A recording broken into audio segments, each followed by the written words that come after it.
두아디라 교회의 사자에게 편지하라. 그 눈이 불꽃 같고 그 발이 빛난 주석과 같은 하나님의 아들이 이르시되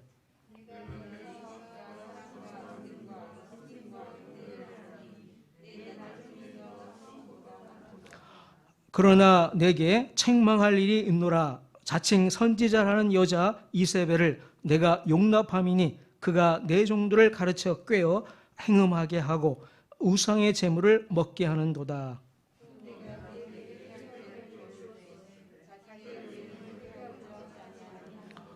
볼지어다 내가 그를 침상에 던질 터이요 또 그와 더불어 간음하는 자들도 만일 그의 행위를 회개하지 아니하면 큰 환난 가운데 던지고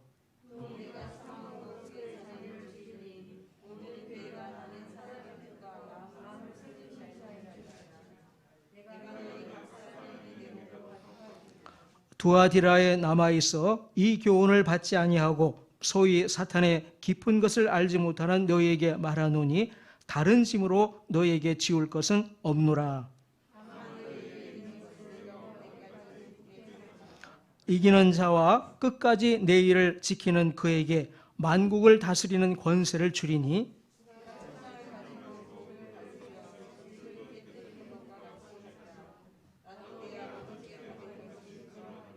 네, 우리 함께 읽겠습니다.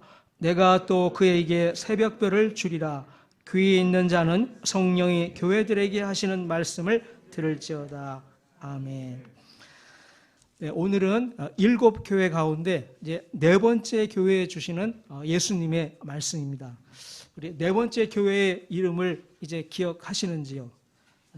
그 에스어버드를 생각하면은 바로 이제 두로 시작하는 두아디라 교회입니다. 우리가 지도를 한번 보면은 두아디라 교회는 내륙으로 버가모의 동쪽에 위치해 있습니다. 두아디라는 도로 요충지에 위치해 있어서 상공업이 활발한 도시였습니다. 그러니까 구리, 피혁, 양모, 방적, 염색 등의 사업이 활발한 도시였습니다. 그러니까 이 지역 출신의 사업가들이 유럽으로 진출하는 경우도 당연히 있었을 것입니다. 그런 사업가들 중에 한 사람으로 우리가 잘 알고 있는 사람이 있습니다. 누구일까요? 바로 자색 염색업 장사를 하는 루디아라고 하는 여인입니다. 이 자색 염색, 즉 보라색 염색이라고 하는 것은 당시 귀족들이 주로 입는 아주 고급 옷감입니다. 그러니까 루디아 여인은 상당한 수익을 거두는 사업가였을 것입니다. 자, 사도 바울이 터키 이 지역에서 복음을 전하다가 이제 성령에 인도되어서 처음으로 유럽으로 건너가서 빌립보라고 하는 도시에 머무르게 되었습니다. 사도 바울은 어느 안식일 날 빌립보의 강가에서 기도하던 중에 이 루디아 여인을 만나게 됩니다. 그리고 그 여인에게 예수 그리스도의 복음을 전합니다. 루디아 여인은 예수님을 영접하고 자신의 집에 이제 사도 바울 일행을 초대해서 이제 교회를 시작하게 됩니다. 그 교회가 바로 빌립보 교회입니다. 유럽에서 처음으로 세워진 교회입니다. 이 이야기가 사도행전 16장 11절에서 15절에 기록되어 있습니다. 제가 읽겠습니다. 우리가 드로아에서 배로 떠나 사모드라게로 직행하여 이튿날 네아폴리로 가고 거기서 빌립보에 이르니 이는 마게도냐 지방의 첫 성이요 또 로마의 식민지라. 이 성에서 수일을 유하다가 안식일에 우리가 기도할 곳이 있을까 하여 문 밖 강가에 나가 거기에 앉아서 모인 여자들에게 말하는데, 자, 두아디라 시에 있는 자색 옷감 장사로서 하나님을 섬기는 루디아라고 하는 한 여자가 말을 듣고 있을 때 주께서 그 마음을 열어 바울의 말을 따르게 하신지라. 그와 그 집이 다 세례를 받고 우리에게 청하여 이르되 만일 나를 주 믿는 자로 알거든 내 집에 들어와 유하라 하고 강권하여 머물게 하니라. 이 신약 성경의 빌립보 서신서를 보면은 이 빌립보 교회는 유럽에서 처음으로 세워진 교회답게 유럽의 복음을 전하는 사도 바울을 열심히 동역하며 후원하는 그런 선교의 열정이 있는 교회였습니다. 이 두아티라 도시는 정치 중심 도시는 아니었고 상업 중심의 도시였습니다. 자, 에베소, 서머나 버가모를 보면은 해안가에 있죠. 해안가에 있는 도시는 정치 중심의 도시가 됩니다. 그곳에서는 로마 총독의 총독부가 있고 또 로마에 하고 배로 왔다 갔다 하면서 많은 관리들 또 사업하는 사람들이 왔다 갔다 하죠. 그래서 그곳은 정치 중심의 도시, 그러니까 로마 황제 숭배가 열심일 수밖에 없는 그런 상황을 가운데 있습니다. 근데 이제 두아디라는 내륙으로 들어와 있습니다. 그러니까 이제 그런 황제 숭배라든가 정치로부터는 조금 떨어진 그런 도시가 되겠습니다. 그런 만큼 로마 당국에 의한 박해는 심하지 않았던 것으로 봅니다. 그러니까 예수님 말씀 중에도 서머나나 버가모 교회에서와 같은 박해, 그런 투옥 또는 순교의 죽음, 그런 것이 언급되지 않고 있습니다. 자, 그러면은 이제 이 두아디라 교회는 어떠한 교회였을까요? 바로 믿음, 사랑, 소망이 충만한 교회였습니다. 예수님께서 이 두아디라 교회를 칭찬하시는 말씀을 봅니다. 19절입니다. 내가 내 사업과 사랑과 믿음과 섬김과 인내를 아노니 내 나중 행위가 처음 것보다 많도다 했습니다. 여기서 사업이란 행위를 말합니다. 자, 행위인데 어떤 행위인가 하면은 이어지는 단어들로 말씀합니다. 그러니까 예수님의 말씀은 바로 내 행위들, 즉 사랑과 믿음과 섬김과 인내의 행동을 아노니라고 하는 의미입니다. 이 두아디라 교회는 사랑, 믿음, 섬김 그리고 인내의 행위들이 충만했습니다. 인내는 소망을 갖고 인내하게 되죠. 그래서 소망으로 자연히 연결이 됩니다. 그리고 이제 섬김이라고 하는 것은 물론 사랑에서 나오는 행위입니다. 그러니까 사랑과 믿음과 섬김과 인내라고 하는 것은 결국 믿음, 사랑, 소망으로 요약됩니다. 두아디라 교회는 믿음, 사랑, 소망이 충만한 교회였습니다. 거기다 더 놀라운 사실이 있겠는데요. 예수님께서 이어서 칭찬하시는 내용입니다. 19절 하반절입니다. 내 나중 행위가 처음 것보다 많도다 했습니다. 보통은 시간이 지나갈수록 사랑이나 열정이 식어져 갑니다. 그죠? 자, 에베소 교회도 처음 사랑을 잃어버렸다 해가지고 예수님께 책망을 받았습니다.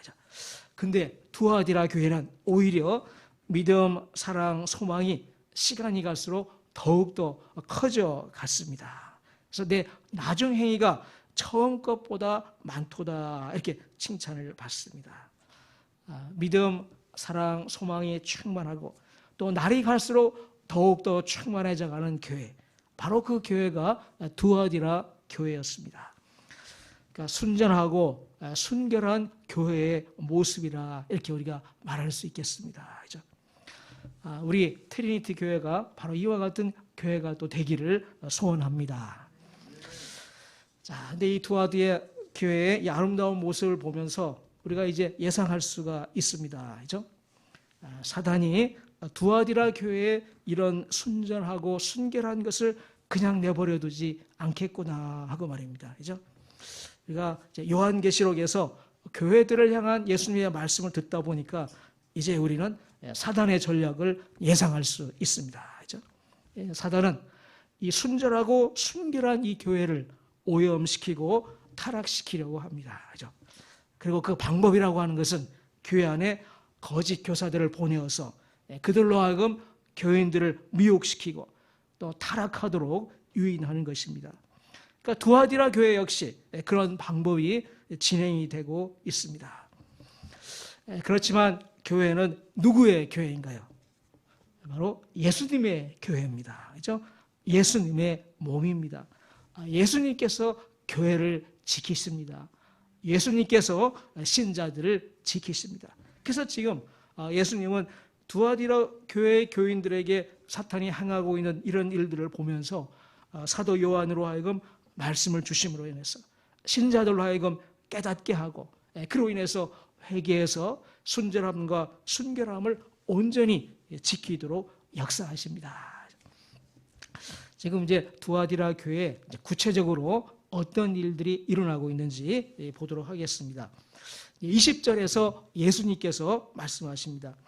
자, 그러나 내게 책망할 일이 있노라. 자칭 선지자라 하는 여자 이세벨을 내가 용납함이니 그가 내 종들을 가르쳐 꿰어 행음하게 하고 우상의 재물을 먹게 하는도다 했습니다. 그러니까 두아디라 이 교회 자칭 선지자, 그러니까 스스로 자기가 선지자라 주장하는 사람이죠. 그런 사람이 나타났습니다.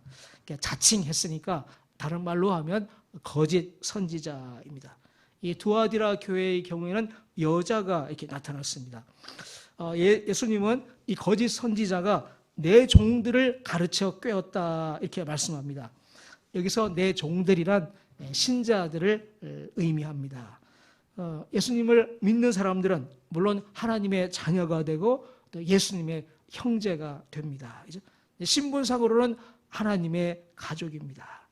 그러나 하나님을 절대적으로 신뢰하고 하나님의 말씀에 온전히 순종한다는 관점에서는 신자들은 하나님의 종이라, 예수님의 종이라 이렇게 말하기도 합니다.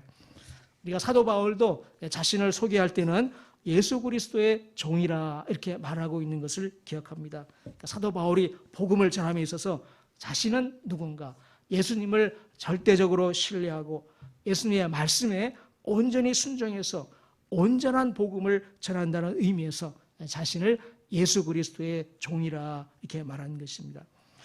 지금 예수님께서 두아디라 교회 전체에게 말씀을 주고 계시죠. 그런 만큼 주님이신 예수님의 말씀에 순종해서 선하게 살아가는 그 모든 신자들을 가리켜서 내 종들이라 이렇게 말씀하신 것입니다. 근데 거짓 선지자가 내 종들, 바로 이 신자들을 꿰어서 행음하게 하고 우상의 재물을 먹게 하였다 말씀하십니다. 그러니까 우상의 재물을 먹게 하였다라고 하는 것은 단순히 재물을 가져와서 먹는 것을 말하는 게 아니죠. 여기서 문맥으로 보면은 우상의 제사에 함께 참여하고 또 그 제사의 과정에서 재물을 먹었다고 하는 것을 의미합니다. 그리고 행음하게 하였다는 것은 이 신자들이 우상을 섬기는 사람들의 가르침을 따르게 했다라고 하는 것을 의미하고 또 학자들에 따라서는 실제로 이 제사 과정이나 이후의 과정에서 성적인 음행을 한 것으로 이렇게 보고 있습니다. 당시 두아디라 도시의 상황을 한번 생각해 보겠습니다. 그 도시는 상공업이 발달한 도시였습니다. 그 당시는 각 사업 분야별로 조합이 조직이 되어 있습니다. 사업가들은 각자 자신이 속한 그 조합에 속해서 그 조합의 지침을 따라야 했습니다. 근데 인간의 타락한 본성으로 우리가 자연스럽게 생각해 볼 수 있죠. 각 조합들은 우상신들에게 자신들의 사업의 또 번영을 위해서, 자신들의 조합의 번영을 위해서 제사를 드리는 게 관행이었습니다. 두아디라 도시의 유적도 보면은 제우스 신을 비롯해서 여러 신들에게 제사를 지낸 그 흔적들을 찾아볼 수가 있습니다. 과거에 우리나라 역시 그러했죠. 우리나라에서도 사업하는 사람들이 돼지머리를 이렇게 앞에 두고 절하면서 고사를 지내는 것이 일반적으로 흔히 볼 수 있는 그런 광경이었습니다. 두아디라 교회에 역시 그와 같은 일들이 벌어지고 있는 것이죠. 근데 그런 상황에서 두아디라 교회 신자들은 자, 우리는 기독교인으로서 어떻게 해야 하는가 하는 심한 고민과 또 압박 가운데 놓여 있었을 것입니다. 물론 성경과 교회의 가르침은 분명합니다. 오직 삼위일체의 하나님만이 경배받으시기에 합당하고 다른 우상들은 다 거짓이고 참남하다는 가르침에 신자들은 따르고 있었습니다.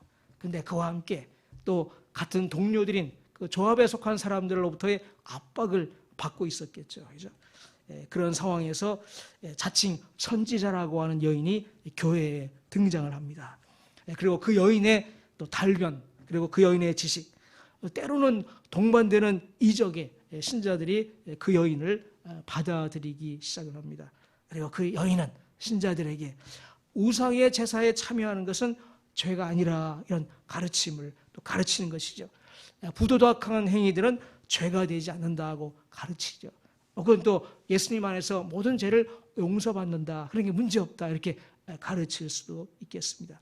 이렇게 하니까 이제 신자들의 일부가 이 여인의 가르침에 넘어가게 되고, 또 넘어가는 신자들이 점점 늘어나고 있었을 것입니다.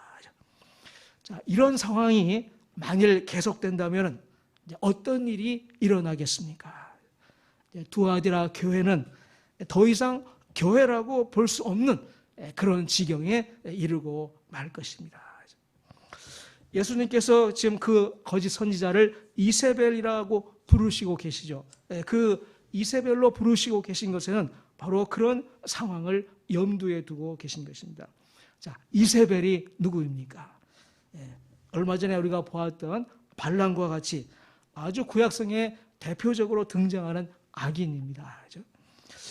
솔로몬 이후에 이스라엘이 북이스라엘과 남쪽의 유다로 나라가 갈라지게 되었습니다. 북이스라엘은 나라가 세워진 처음부터 하나님을 믿는 온전한 신앙에서 벗어나기 시작했습니다. 단과 베델에 금송아지 상을 세우고 백성들로 하여금 거기서 제사를 지내도록 하지 않았습니까? 백성들도 이렇게 점점 더 하나님을 믿는 신앙에서 이제 그 가나안 땅의 우상들을 더 따르는 신앙으로 타락되어 갔습니다. 그들의 행동도 죄악된 행동으로 타락이 되어 가고 있었습니다. 그런 나라의 상황에서 결정적으로 마지막 타격을 가한 사람이 바로 이 이세벨입니다. 이세벨이 누군가 하면은 바로 시돈 왕의 딸입니다. 이 시돈 왕은 당시 페니키아 문명에 주도한 사람들이죠. 그들이 바알 신앙을 섬기고 있었습니다. 자, 북이스라엘 왕 아합은 이세벨과 정략적으로 결혼을 한 겁니다. 이세벨이 북이스라엘의 왕비가 되었습니다. 그러니까 이세벨은 이제 왕비로서 막강한 영향력을 행사하고 또 남편인 아합 왕을 조종을 했습니다. 이 이세벨은 자신의 신앙인 바알 신앙을 북이스라엘에 아주 적극적으로 전파하고 심지어는 거기에 대해서 하나님의 선지자들을 많이 죽이기까지 했습니다. 그러니까 그렇지 않아도 점차로 더욱더 타락해가고 있던 북이스라엘 상황에서 아주 결정적으로 백성들을 타락시켜버린 사람이 바로 이 이세벨이다 하는 것입니다. 그때의 상황을 아주 결정적으로 보여주는 사건이 바로 나봇의 포도원 사건입니다. 자, 하루는 아합 왕이 포도원을 이렇게 보게 되었는데 아주 자신의 마음에 아주 쏙 들었습니다. 그래서 이게 누구의 포도원인가 알아보니까 나봇이라고 하는 사람의 포도원이었습니다. 그래서 아합 왕이 나봇을 불러서 너의 포도원이 내 마음에 꼭 드니 내 자신의 것과 바꾸자 이렇게 말합니다. 그리고 또 원하면은 돈으로 주겠다 이렇게 말합니다. 여러분, 하나님은 레위기에서 토지는 누구 것이라고 말씀하셨습니까? 내 것이라, 하나님의 것이라 말씀하셨죠. 그러니까 백성들은 하나님으로부터 토지를 받아서 대대로 이어가면서 농사를 지어가는 것이, 살아가는 것이 하나님의 뜻이었습니다. 그러니까 다른 사람의 토지를 빼앗는다, 이것은 있을 수가 없는 일이고 아주 심각한 중대한 죄에 해당이 되었습니다. 물론 이제 상황이 아주 어려워져서 어쩔 수 없이 토지를 팔아야 하는 경우를 제외하고는 그 토지는 결코 이동될 수가 없었습니다. 그러니까 나봇도 자신의 포도원이라고 하지만 엄밀히 말하면 자신의 것이 아니라 하나님의 것입니다. 또 앞으로 보면 조상들이 이렇게 기업이었고, 또 현재로는 자신과 자신의 가족들의 기업이고, 또 미래로는 자신의 후손들이 대대로 농사지으며 살아가야 될 가족의 기업입니다. 그죠? 그러니까 나봇이 이 포도원을 자신의 임의대로 누구에게 판다든가 바꾼다든가 하는 것은 이거 뭐 생각조차 할 수 없는 일이었습니다. 그래서 나봇은 아합 왕의 제안을 단번에 거절을 합니다. 자, 근데 이때 아합 왕의 반응을 우리가 주목을 합니다. 자, 아합 왕은 나봇이 이렇게 거절한 것에 대해서 어떻게 하지 못하고 마음속으로만 안타까워했습니다.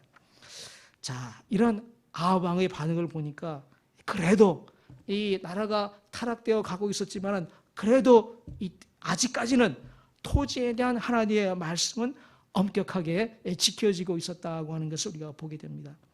그러니까 아무리 왕이라고 하지만은 다른 사람의 토지를 빼앗거나 바꿀 수가 없는 것이죠.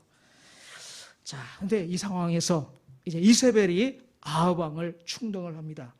야, 당신이 왕인데 못할 일이 뭔가? 그냥 그 포도원을 뺐으면 되지 않는가 합니다. 그러니까 나봇이 하나님과 왕을 저주했다고 죄를 만들어서 뒤집어 씌우자. 그래서 그를 처형하고 그 포도원을 뺐으면 된다. 이렇게 아합 왕을 충동합니다. 이 아합 왕이 자신의 아내인 이세벨의 말에 넘어갑니다. 결국 나봇을 모함해서 죽이고 나봇의 포도원을 빼앗았습니다.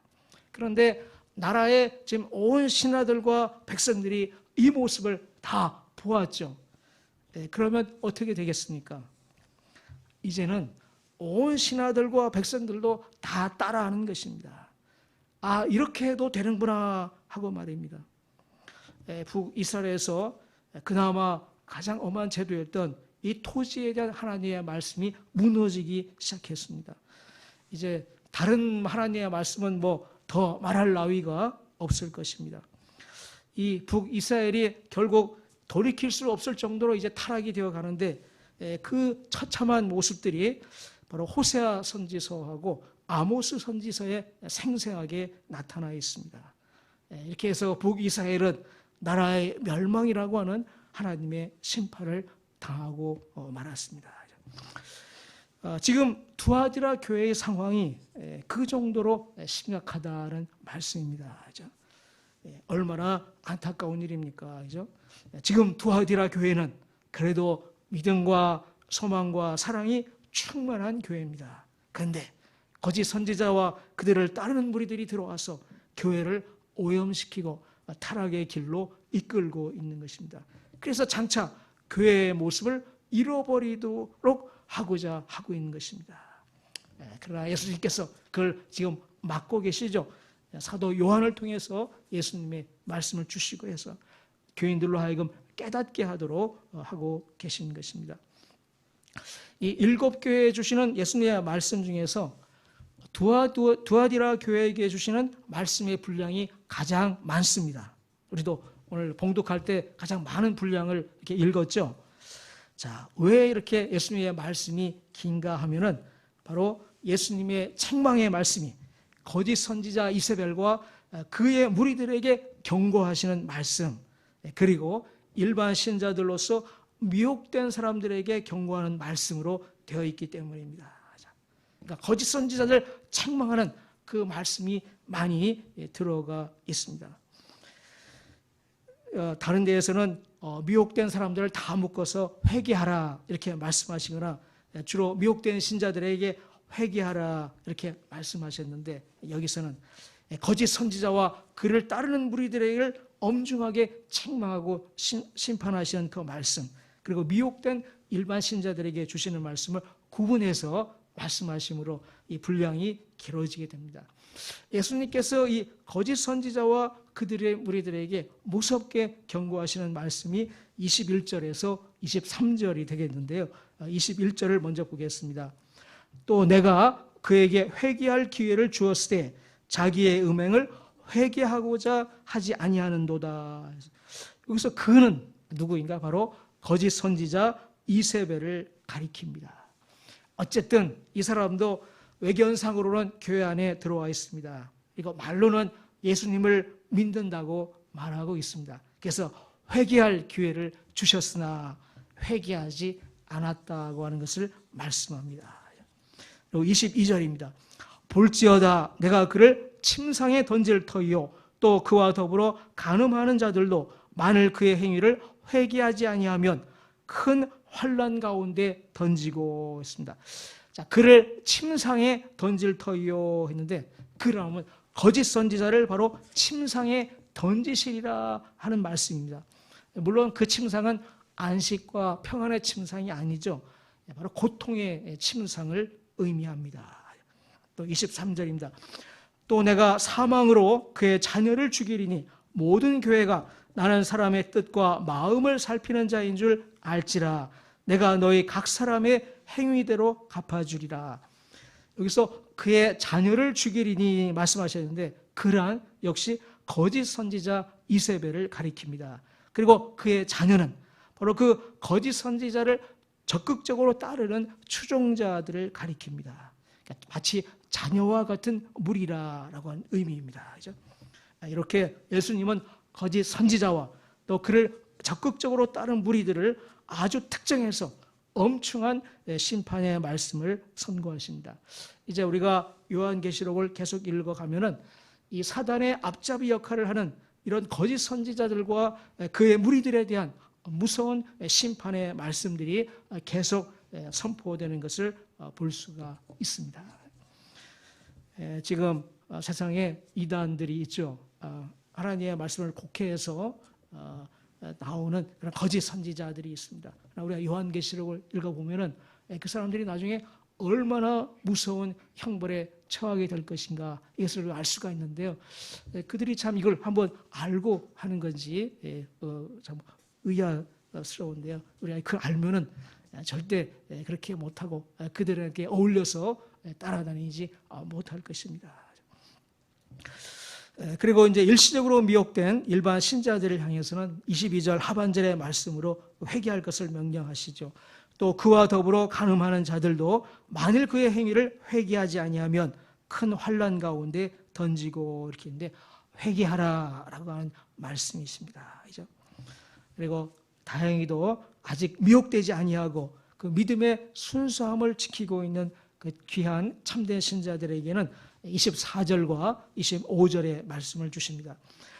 두아디라에 남아 있어 이 교훈을 받지 아니하고 소위 사탄의 깊은 것을 알지 못하는 너에게 말하노니 다른 짐으로 너희에게 지울 것은 없노라. 다만 너희에게 있는 것을 내가 올 때까지 굳게 잡으라.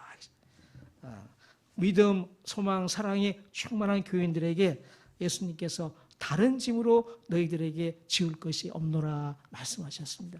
충분한 거죠. 그것을 굳게 붙잡고 지키고 있으면 된다 말씀을 하셨습니다. 지금 이렇게 지금까지 말씀하고 계시는 분은 누구신가요? 예수 그리스도이십니다. 자, 예수 그리스도는 어떤 분이신가요? 두아디라 교회에 주시는 말씀을 통해서 오늘도 예수 그리스도의 영광의 모습 가운데 한 가지를 계시해 주십니다. 자, 예수님은 어떤 분이신가? 18절 하반절에서 말씀하신 바와 같이, 자, 그 눈이 불꽃 같고 그 발이 빛난 주석과 같은 하나님의 아들이십니다. 예수님은 하나님의 아들로 아버지 하나님과 동등하신 하나님이십니다. 하나님의 아들로 아버지 하나님으로부터 하늘과 땅의 모든 권세를 받아서 다스리시는 분이십니다. 예수님은 하늘과 땅을 다스리시는 왕이십니다. 그 눈이 불꽃 같다 말씀하십니다. 그 눈이 불꽃 같다라고 하는 것은 모든 것을 다 보시는 분이심을 의미합니다. 23절 하반절에서 이렇게 말씀하신 걸 기억합니다. 모든 교회가 나는 사람의 뜻과 마음을 살피는 자인 줄 알지라. 내가 너희 각 사람의 행위대로 갚아주리라. 그 눈이 불꽃 같은 예수님께서 지금 거짓 선지자 이세벨과 그들의 무리들의 행위들을 다 보고 계신다 말씀하신 거죠. 그리고 그 악한 행위대로 반드시 갚아주리라 말씀하십니다. 그렇죠? 물론 그 예수님의 불꽃 같은 눈은 또한 거짓 선지자들의 가르침에 미혹되지 아니하고 믿음, 소망, 사랑을 지키는 모든 참된 신자들도 다 보시고 그들에게는 선한 행위대로 상을 주실 것입니다. 자, 끝까지 믿음, 소망, 사랑을 지키는 참된 신자들에게 주시는 상은 무엇인가요? 바로 예수님 자신입니다. 예수님께서 자신을 이기는 신자들에게 주십니다. 28절입니다. 내가 또 그에게 새벽별을 주리라 했습니다. 새벽별 하면은 어떤 이미지가 떠오르나요? 밤의 어둠이 다 끝나가는 새벽에 밝게 빛나는 별의 모습이 떠오릅니다. 자, 그 모습은 마침내 어둠을 다 몰아내고 광명한 날을 시작하게 하는 모습을 상징합니다. 그래서 요한계시록 22장 16절에서 예수님은 자신을 가리켜서 광명한 새벽별이라 이렇게 말씀하십니다. 그러니까 내가 또 그에게 새벽별을 주리라 이렇게 하신 말씀은 바로 광명한 새벽별이신 예수님 자신을 주시리라 하는 의미입니다. 예수님을 주신다 하면 또 무엇이겠습니까? 예수님이 가지신 모든 것을 주시는 것을 의미합니다. 예수님의 모든 것을 함께 하는 것입니다. 예수님의 모든 것. 우리 아까 예수님은 어떤 분이라고 말씀하셨나요? 바로 하나님의 아들로 모든 피조물을 다스리시는 예수님을 말씀했습니다. 바로 모든 피조물을 다스리는 예수님의 그 권세를 함께 하는 것입니다. 그걸 26절과 27절로 말씀하신 바입니다. 이기는 자와 끝까지 내 일을 지키는 그에게 만국을 다스리는 권세를 주리니 그가 철장을 가지고 그들을 다스려 질그릇 깨트린 것과 같이 하리라. 나도 내 아버지께 받은 것이 그러하니라. 여기 그에게 만국을 다스리는 권세, 바로 예수님의 권세를 주리라 말씀하셨습니다. 철장을 가지고, 그러니까 새로 된 막대기죠. 철장을 가지고 질그릇 깨트린 것 같이 다스리라 한다는 것은 물론 폭력적으로 다스리는 것을 의미하지 않습니다. 선하신 사랑의 하나님이 폭력적으로 다스린다고 하는 것은 생각조차 할 수 없습니다. 여기 철장을 가지고 질그릇 깨트린다 하는 것은 시편 2편에 메시아에 대해서 예언된 말씀입니다. 장차 메시아가 그리스도가 오실 테인데 그가 대적들을 철장을 가지고 질그릇 깨트리듯 하시리라 하는 것이죠. 그러니까 대적들을 질그릇 깨트리듯이 다 물리치시고 영광의 다스림을 시작할 것을 예언한 말씀입니다. 예수님이 바로 그 예언대로 이제 사단과 그 무리들, 거짓 선지자의 무리들을 질그릇 깨트리듯이 다 물리치실 것입니다. 예수님께서 대적들을 최후의 심판으로 다 물리치실 것입니다. 그리고 그 후로는 다시는 대적들이 없죠. 그러니까 질그릇 깨트릴 일이 다시는 없을 것입니다. 그러니까 끝까지 이기는 신자들이 철장을 가지고 그들을 다스려 질그릇 깨트린 것과 같이 하리라 라고 한 예수님의 말씀은 모든 만물을 다스리는 예수님의 이 절대적인 권세, 다스림을 이기는 신자들이 함께 할 것을 상징합니다. 그 말은 절대적인 예수님의 권세, 그것을 상징하는데 그 권세를 신자들이 함께 하리라 이것을 상징하고 있는 것입니다. 예수 그리스도는 만물의 왕이시다. 그리고 신자들은 장차 새하늘과 새 땅에서 예수님과 함께 만물을 다스리는 왕 노릇을 하게 될 것이라. 이것이 바로 요한계시록의 큰 주제입니다. 만물의 왕이신 예수 그리스도의 영광, 예수님의 권세, 이것을 늘 묵상하는 우리 모두가 되기를 원합니다. 그리고 끝까지 이기는 자들은 그 영광을 함께하게 하시리라 하시는 예수님의 이 말씀을 늘 기억하는 우리 모두가 되기를 원합니다. 오늘 말씀을 생각하며 기도하겠습니다. 자, 예수님은 누구신가? 또 예수님의 영광은 어떠한가? 이것을 우리가 묵상을 해보고 또 장차 예수님과 함께하게 될, 영원히 함께하게 될 우리의 모습을 묵상하고 우리에게 있는 소중한 것, 믿음, 사랑, 소망을 끝까지 붙드는 우리 모두가 되기를 소원하며 기도합니다. 함께 묵상하며 기도하겠습니다.